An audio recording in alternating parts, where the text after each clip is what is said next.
everyone, welcome to my channel. This is Jean of Jane's Kitchen.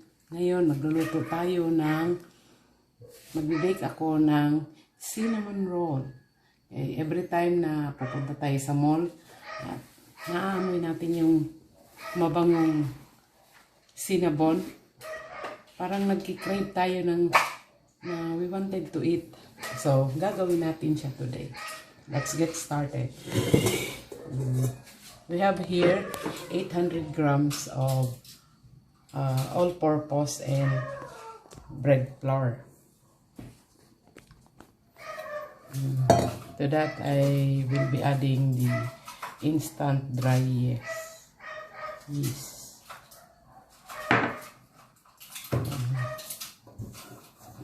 I-stir natin konti before adding our salt. 1 teaspoon of salt. Then to that we will be adding 5 tablespoons of granulated white sugar. 2, 3, 4, 5. I-incorporate lang natin ng maigi before putting our wet ingredients.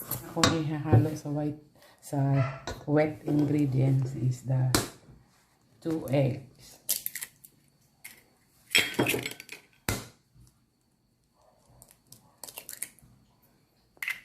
Then the softened butter.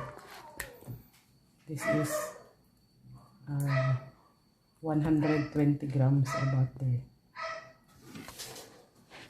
I will put the 390 grams of milk. And hahaluin lang natin siya sa mixer. Gagamitan ko muna ng paddle para ma-incorporate siya before using the dough attachment. And slow.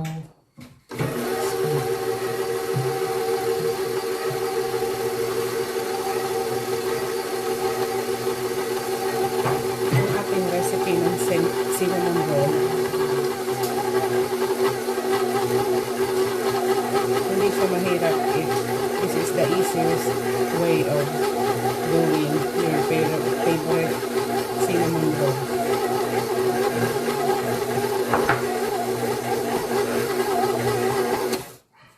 Pwede na natin tanggalin yung paddle attachment and papalitan natin ng hook.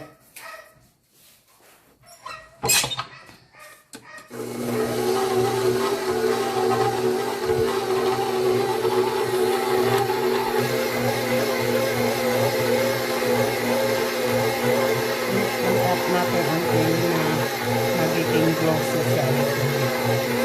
Hindi na siya didikit sa kamay. Pag atin siya dinid.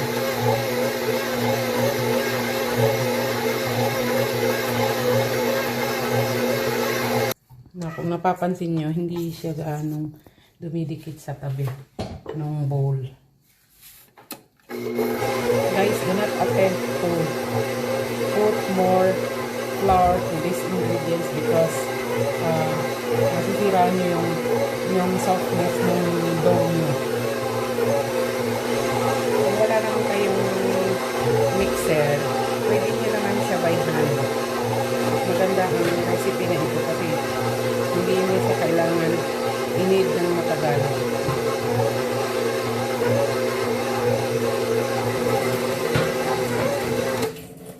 Pwede na siya. Atin na siyang tanggalin sa mixer at i-knead natin siya by hand.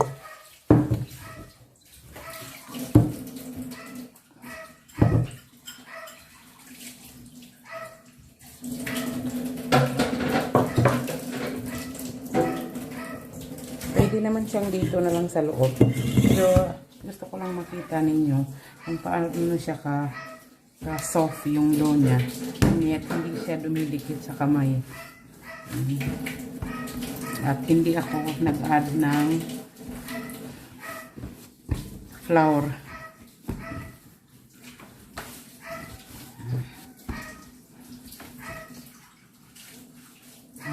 Ibabalik natin siya dito.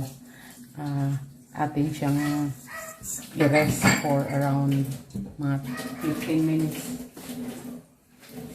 Nalagyan ko lang siya ng konting butter para hindi siya didikit. Then, i-cover natin siya ng plastic.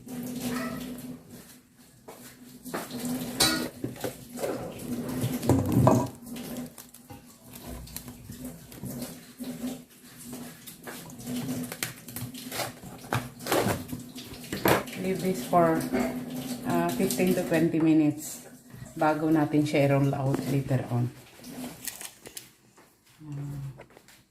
It's 28 inches. So, makakagawa tayo ng 28 pieces.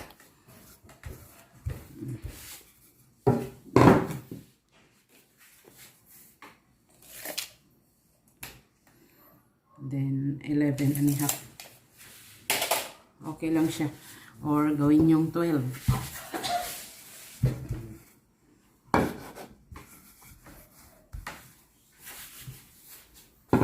Ngayon, ibabrush natin siya ng softened butter. Ginagamitan ko siya ng medyo mahal na butter kasi mas mabango siya at saka mas masarap. Kasi pag mura yung butter na ginagamit mo, syempre, mumurahin din yung lasa.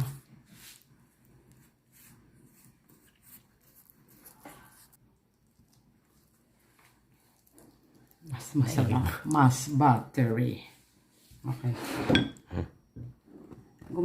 Gagamit ako dito para i-cut yung aking cinnamon roll. Para hindi maganda yung cutting niya. So, i-sprinkles ko ngayon yung cinnamon powder at sugar mixture.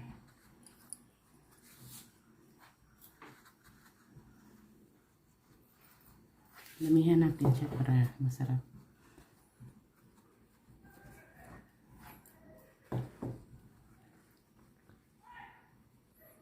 Normally talaga yung end nung roll natin is minsan walang filling kasi pag nilalagyan natin ng filling yung dulo nun, hindi siya makukus. Pero siguro i-try natin pwede rin maglagay kayo ng flavor. So ang half nito is lalagyan ko ng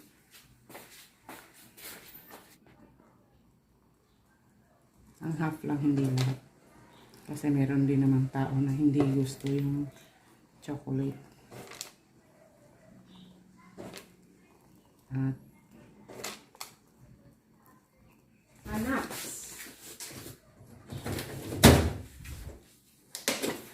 meron ako ditong walnut na chopped walnut.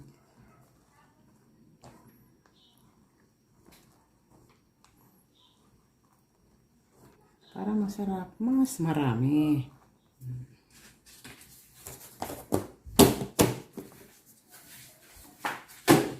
Then,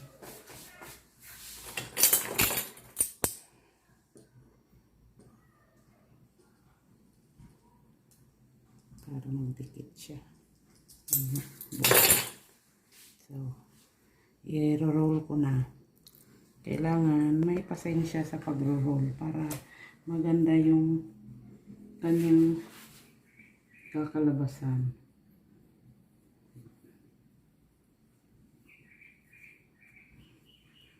Hindi rin pwedeng masyadong masikip kasi pag tumubo na siya, masusunog yung edge niya.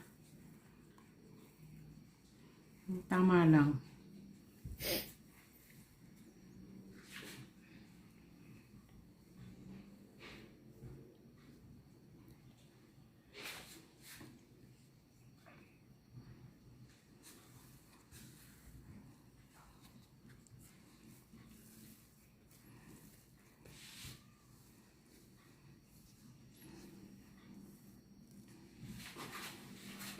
Isi-seal natin yung dulo niya.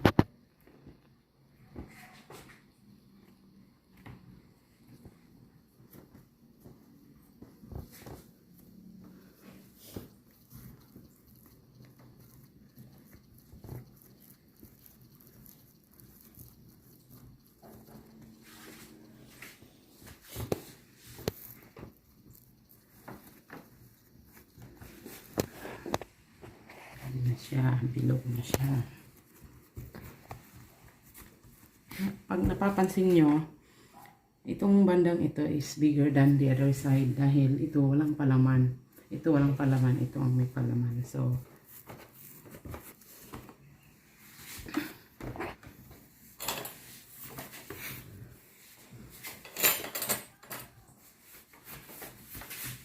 make sure na pag negosyo yung ginagawa nyo, pare-pareho yung sizes ng okay, kakat natin ang both end na.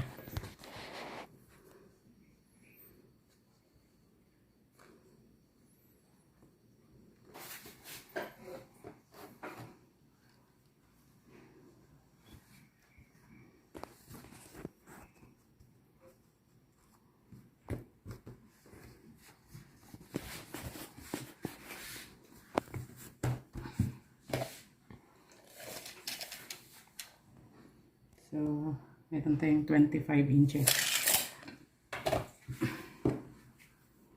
So, 12 and a half ang half nito.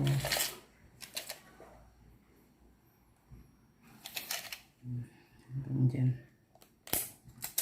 So, putulin natin ngayon into half para sa maybe dalawa or tatlong roll pan. Okay. I have here my 2 tin para paglagyan ng roll. I-brush ko lang siya ng butter para hindi siya dumikit pag kinuha natin siya sa loob. So, ito, we'll cut it into half.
Ito half ulit.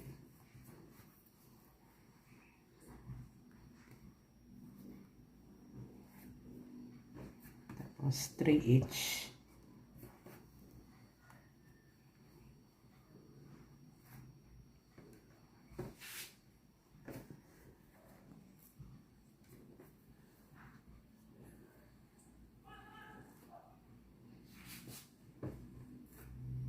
Kasi tutubo pa ito guys, kaya hindi ko siya kinapalan.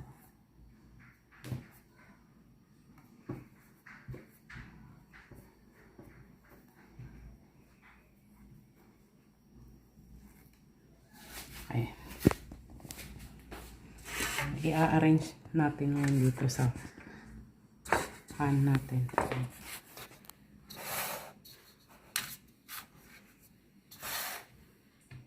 Naglalagay ako ng spacing kasi lalaki ito. Hindi pa pwedeng siksik na siksik.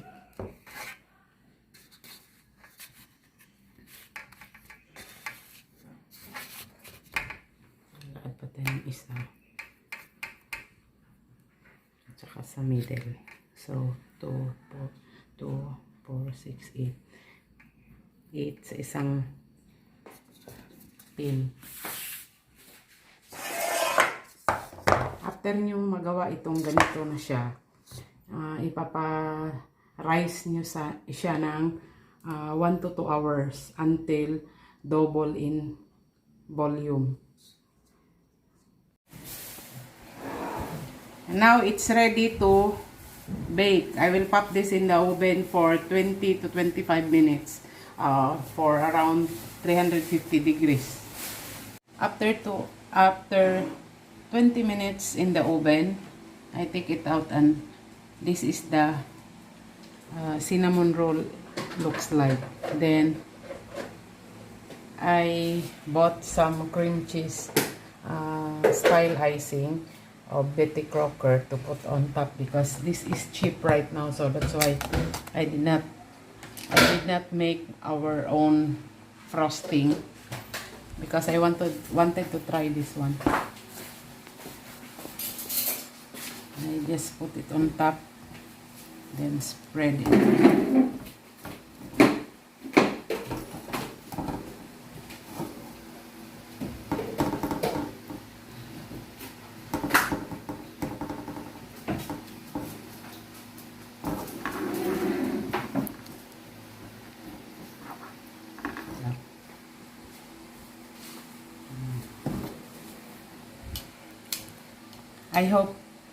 I hope you try this video. This is so good, recipe. Thank you for watching, and if you want to see the full recipe, you can just open my description box. Everything is there. Thank you, and bye.